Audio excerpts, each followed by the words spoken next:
Na mambo ni vipi, mambo ni aje mwana Hot Data 24 na mwana New Trending. Ni wakati mwingine tena ambao na kusogezea issues ambazo zimechukua nafasi kubwa sana katika mitandao ya kijamii, na issue ambayo inazidi kuongelewa sana ni issue ambayo imeweza kumtokea influencer kutokea hapa 255, nikizungumzia Bongo, ambaye huyu bwana kwa jina jingine anajiita Chawa, ambaye of course amekuwa akiokota maokoto mengi sana, na si mwingine bali Mwijaku, ambaye zimevuja video ambazo zikionyesha wadada wa chuo ambao hawa bwana walikuwa wanamgombania Mwijaku, ikionyesha kwamba amekuwa akihusika naye katika masuala ya kimapenzi. Lakini mdada mmoja bwana ndiye ambaye alikuwa ananyanyaswa sana, haswa kwa kuweza kupigwa na wenzie, lakini pia kufanywa vitendo ambavyo ni vya kikatili katika namna ambayo imekuwa sio nzuri.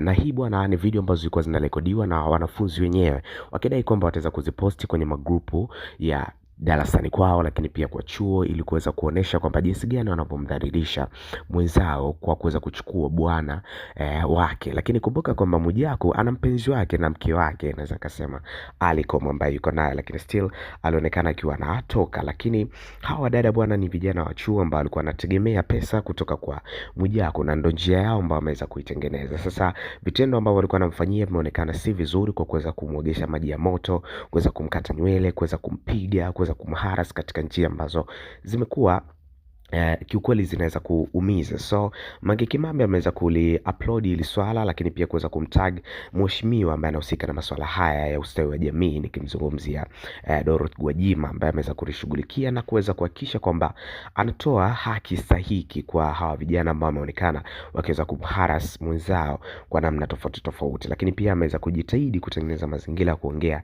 na dawati la jinsia la chuoni, lakini pia na madawati mengine, ili kuweza kumsaidia msaada wa kisaikolojia mwanadada huyo. So hiyo bwana sio njia nzuri ya kuweza kuongea na mwenzio. Tafuta njia nzuri ya kuweza kuhakikisha mna solve migogoro yenu, sio kwa kuweza kumharas kama hivyo.